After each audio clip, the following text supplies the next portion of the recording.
اعوذ باللہ من الشیطان الرجیم بسم اللہ الرحمن الرحیم انما الصدقات للفقراء والمساکین والعاملین علیہا والمؤلفة قلوبهم وفي الرقاب والغارمین وفي سبیل اللہ وابن السبیل فریضة من اللہ واللہ علیم حکیم صدق اللہ العظیم۔ صدقات تو دراصل حق ہے فقیروں کا، مسکینوں کا اور ان اہلکاروں کا جو صدقات کی وصولی پر مقرر ہوتے ہیں، اور ان کا جن کی دلداری مقصود ہو، نیز ان غلاموں کو آزاد کرنے میں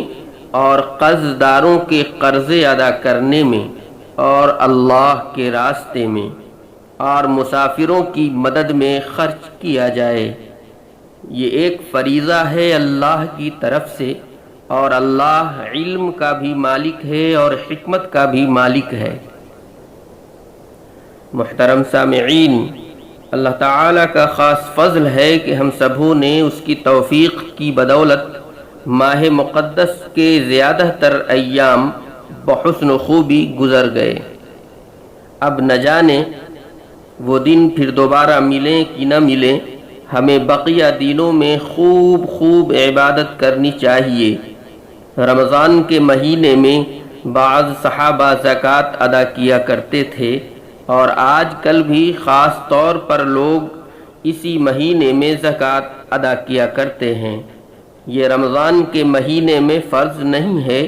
اور نہ ہی اس مہینے میں ہی فرض ہوتا ہے، بلکہ آپ جس دن ایک خاص متعینہ رقم یا سامان کے مالک ہو جاتے ہیں، اسی دن یہ آپ پر فرض ہو جاتا ہے، لیکن اس کی ادائیگی آپ کو پھر 1 سال کے بعد اسی مہینے میں کرنی ہوتی ہے جس دن گزشتہ سال آپ ایک خاص رقم یا سامان کے مالک ہوئے تھے، یعنی نصاب پر 1 سال کا گزرنا ضروری ہے۔ لیکن رمضان کی برکت کی وجہ سے ہر کوئی اس میں ادا کرنے کی کوشش کرتا ہے۔ یہ اچھی بات ہے کہ ہم فرض کے ادا کرنے کی فکر کرتے ہیں، لیکن اسے فرض سمجھتے ہوئے اندازہ سے کام ہرگز نہ چلائیں، بلکہ خوب اچھی طرح اپنی طاقت و قدرت کے بقدر حساب کریں، اسے کسی ڈائری پر نوٹ کریں اور پھر اس رقم کو مستحقین تک پہنچاتے رہیں۔ حسابات کے لکھتے رہنے کی وجہ سے ہمیں آسانی ہوگی اور کسی طرح کی کمی اور بیشی پر اس کی تلافی بھی ہو سکے گی۔ اگر آپ نے گزشتہ سالوں کی زکوٰۃ بھی ادا نہ کی ہو اور اب آپ کو پتہ چلا ہو، تو یقیناً ان تمام کو بھی ڈائری پر نوٹ کر لیں اور حسب سہولت اسے بھی مستحقین تک پہنچاتے رہیں۔ جس طرح ہم فرائض کے ساتھ ساتھ نوافل کا اہتمام کرتے رہتے ہیں، اسی طرح رمضان میں زکوٰۃ جو کہ فرض ہے، اس کے ساتھ ساتھ عام صدقہ و انفاق پر بھی ہمیں خاص توجہ دینے کی ضرورت ہے، تاکہ زیادہ سے زیادہ بندگان خدا کے ساتھ ہمدردی و غمگساری ہو سکے، کیونکہ اس عظیم الشان مہینے کا بنیادی اور اہم تقاضا بھی یہی ہے۔ محترم سامعین، زکوٰۃ اسلام کے 5 ارکان میں سے ایک اہم رکن ہے۔ یہ ہر اس شخص پر فرض ہے جو ان کی شرائط پوری کرتا ہو۔ اس کی فرضیت کتاب و سنت اور اجماع سے ثابت ہے۔ یہ سن 2 ہجری میں فرض کی گئی۔ نماز و روزہ جسمانی عبادتیں ہیں جس سے صرف اور صرف خدا کا ہی حق متعلق ہے، جبکہ زکوٰۃ ایک مالی عبادت ہے جس میں خدا اور بندگان خدا دونوں کا حق شامل ہے۔ آپ صلی اللہ علیہ وسلم نے زکوٰۃ کا ایک انتہائی مکمل نظام پیش کیا ہے۔ اس کے واجب ہونے کا وقت، اس کی مقدار، اس کا نصاب، کن پر واجب ہوتی ہے اور کہاں اسے خرچ کیا جانا ہے وغیرہ وغیرہ کی تفصیل موجود ہے۔ جو لوگ اس فریضے کو اچھی طرح ادا کرتے ہیں وہ قابل مبارکباد ہیں کہ اس کے ذریعے ان کے مال کی صفائی ہوتی ہے، ان کا مال پاک ہو جاتا ہے اور اللہ تعالی کی طرف سے ان کے بچے مال کی حفاظت ہوتی ہے، بلکہ مزید برکت اور زیادتی نصیب ہوتی ہے۔ اسی لیے آپ صلی اللہ علیہ وسلم کے پاس جو کچھ بھی ہوتا تھا صدقہ کر دیا کرتے تھے۔ آپ تمام لوگوں میں سب سے زیادہ صدقہ و خیرات کرنے والے تھے۔ آپ صلی اللہ علیہ وسلم سے جو بھی سوال کرتا آپ اسے عطا فرما دیتے اور لینے والے سے زیادہ خود خوش ہوتے۔ جب کوئی محتاج آپ کے سامنے آ جاتا تو آپ اپنے سے زیادہ لباس و خوراک کے معاملے میں اسے ترجیح دیتے تھے۔ آپ کے صدقات کی مختلف شکلیں ہوتی تھیں، کبھی ہدیہ دے دیتے، کبھی صدقہ کر دیتے، کبھی ہبہ کر دیتے اور کبھی کوئی چیز خریدتے، پھر اسی شخص کو اس کا پیسہ اور سامان دونوں ہی دے دیتے، اور کبھی قرض لیتے اور اس سے زیادہ اسے واپس کر دیتے۔ لوگوں کا بھرپور تعاون کرتے اور اپنا سامان اور سارا مال صدقہ کر دیتے، یا دوسروں کو صدقہ کرنے کی ترغیب دیتے اور بخیل لوگوں کو برابر صدقہ و خیرات پر آمادہ کرتے رہتے تھے۔ سامعین کرام، زکوٰۃ کی فضیلت و اہمیت پر اس سے بڑھ کر اور کیا دلیل ہو سکتی ہے کہ خود قرآن کریم کے اندر 82 سے زیادہ جگہوں پر اللہ تعالی نے لفظ صلاۃ یعنی نماز کے ساتھ اس لفظ یعنی زکوٰۃ کا تذکرہ کیا ہے۔ اس کی وجہ سے اللہ مال کو بڑھا دیتے ہیں، اجر و ثواب کو 700 گنا تک بڑھا دیتے ہیں۔ اللہ کی رحمت ایسے افراد کا مقدر بن جاتی ہے۔ یہ کامیاب اور خدا ترس مومن کی ایک صفت ہے، یہ ایمان کی علامت اور دلیل ہے، یہ قبر کے عذاب سے بچاتی ہے، جنت میں داخلہ کا سبب ہے، یہ انسانوں کے گناہوں کے معافی کا ذریعہ ہے۔ اس کے ذریعے جہاں مال کو پاکی نصیب ہوتی ہے وہیں مال کی حفاظت بھی ہوتی ہے اور مال کی برائی بھی ختم ہو جاتی ہے۔ سامعین کرام، اس فریضے کی ادائیگی میں کوتاہی کرنے والے اور غفلت برتنے والے کے لیے قرآن و حدیث میں بہت سی وعیدیں بیان کی گئی ہیں۔ اللہ تعالی ہمیں ان وعیدوں سے محفوظ رکھے، آمین ثم آمین۔ دنیا و آخرت میں ایسے شخص کے اوپر وبال کا ذکر اکثر ملتا ہے جو زکوٰۃ کی ادائیگی نہیں کرتے۔ ایسے شخص کے مال کو گرم کر کے ان کی پیشانیوں، پہلوؤں اور پیٹھوں کو داغا جائے گا، اس کا طوق بنا کر اس کے گلے میں ڈال دیا جائے گا۔ آخرت میں ایسا مال کسی کام نہ آ سکے گا، اسے ادا نہ کرنا جہنم کا کام ہے۔ یہ مال قیامت کے دن ایک زہریلے سانپ اور ناگ کی شکل میں آئے گا جس کے سر کے بال اس سانپ کے زہر کی وجہ سے جھڑ چکے ہوں گے اور اس کے آنکھوں کے اوپر 2 سفید نقطے ہوں گے، وہ ان کے گلے کا طوق بن جائے گا۔ پھر وہ اس شخص کی دونوں باچھیں پکڑے گا اور کہے گا، میں تیرا مال ہوں، میں تیرا جمع کیا ہوا خزانہ ہوں۔ مرتے وقت ایسا شخص مال خرچ کرنے کی تمنا کرے گا لیکن اسے کچھ حاصل نہ ہوگا۔ ایسے شخص کے لیے آگ کی چٹانیں بچھائی جائیں گی، پھر اس کے ذریعے اس کے پہلو، پیشانی اور سینہ کو داغا جائے گا۔ ایسے افراد کو جہنم میں ضریع، زقوم، گرم پتھر اور کانٹے والے بدبودار درخت کا کھانا دیا جائے گا اور انہیں یہی کھانا کھانا پڑے گا۔ قیامت کے دن حساب و کتاب میں ان کے لیے بڑی سختی برتی جائے گی۔ اس کے ادا نہ کرنے کی وجہ سے اللہ تعالیٰ اپنی رحمت یعنی بارش کو بھی روک لیتے ہیں اور ایسی قوم کو جو کہ زکوٰۃ ادا نہ کرے قحط سالی میں مبتلا کر دیتے ہیں۔ اللہ تعالیٰ ہمیں اپنے عذاب سے بچائے، آمین۔ اللہ تعالیٰ نے فرمایا کہ زکوٰۃ ادا کرنے کے بعد احسان نہ جتلاؤ اور نہ ہی جسے دیا ہے اسے کوئی ایسی بات کہو جس سے اسے تکلیف ہو جائے، کیونکہ ایسے صدقہ سے بہتر کسی شخص کا کسی کو بھلی اور میٹھی بات کہہ دینا ہے یا کسی شخص کی کسی غلطی کو معاف کر دینا اس صدقے سے بہتر ہے کہ جس صدقے کے بعد کسی پر احسان جتایا جائے یا کسی کو تکلیف دہ بات کہی جائے۔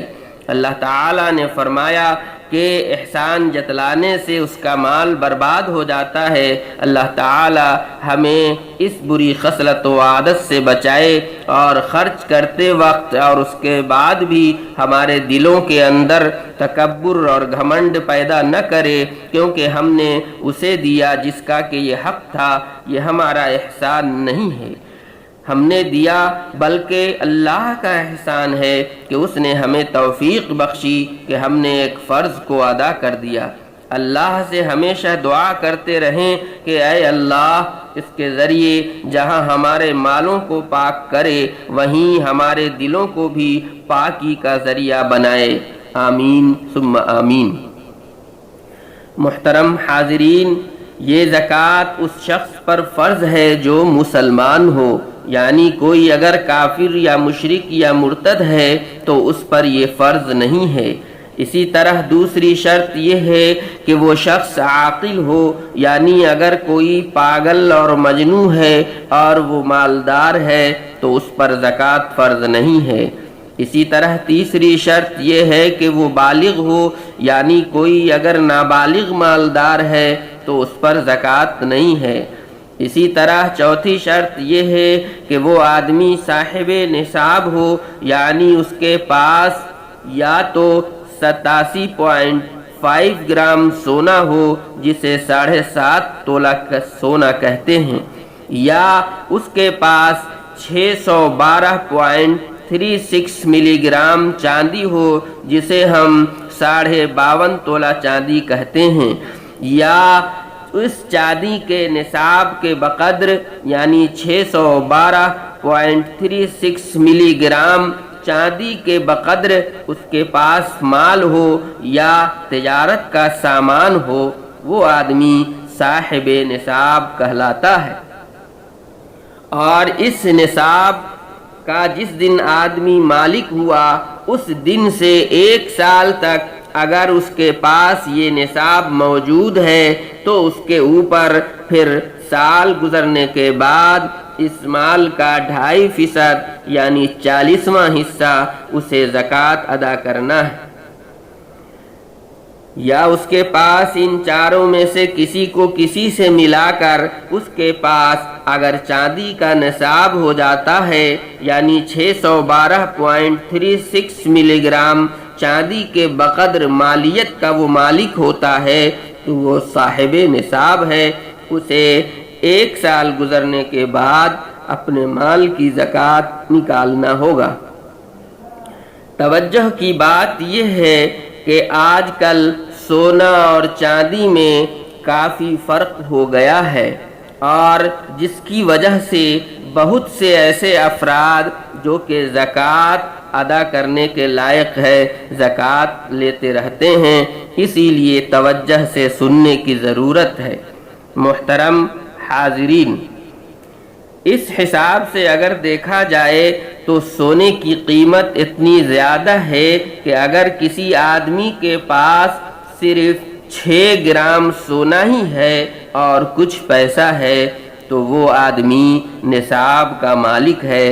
اس لیے کہ 612.36 ملی گرام چاندی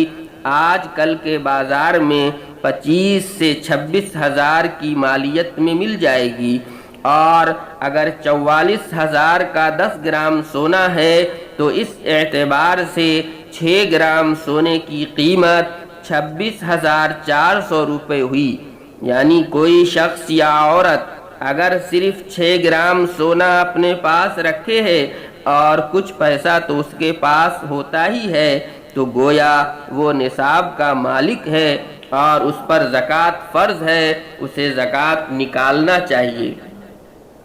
کیونکہ قاعدہ یہ ہے کہ چاندی، سونا یا دوسری چیز مل کر اگر چاندی کے نصاب کو پہنچ جائے تو اس آدمی پر زکوٰۃ فرض ہو جاتا ہے۔ لیکن سماج کے اندر بہت سے ایسے لوگ ہیں جو تھوڑا بہت سونا رکھ کر یہ سمجھتے ہیں کہ ہمارے پاس 7.5 تولہ سونا نہیں ہے یا 52.5 تولہ چاندی نہیں ہے تو ہم زکوٰۃ دینے کے لائق نہیں ہیں، لیکن ایسا نہیں ہے، بلکہ آج کل کے علماء کا فتویٰ یہی ہے کہ جو آدمی 25 سے 26 ہزار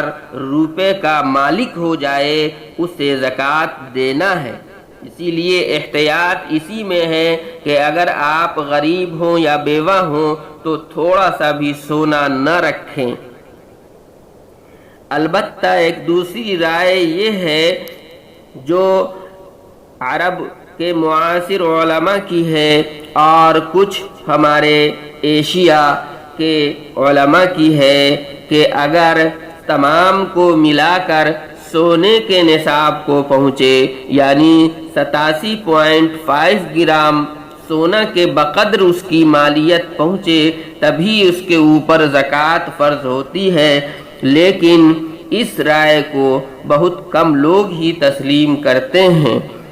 توجہ دینے کی بات یہ ہے کہ آپ اپنے علاقے میں اس بات کو پھیلائیں اور اپنے دل کی تسلی کے لیے ضرور کہیں نہ کہیں سے فتویٰ منگا لیں کہ کیا ہمارے پاس اگر 6 گرام سونا اور کچھ روپیہ ہے تو ہم زکوٰۃ دیں گے، اس لیے کہ مسئلہ صرف زکوٰۃ دینے کا نہیں ہے بلکہ اس کا بھی ہے کہ جو آدمی زکوٰۃ دینے کے لائق ہے اگر آپ اس کو زکوٰۃ دے رہے ہیں تو آپ کی زکوٰۃ بھی ادا نہیں ہوگی،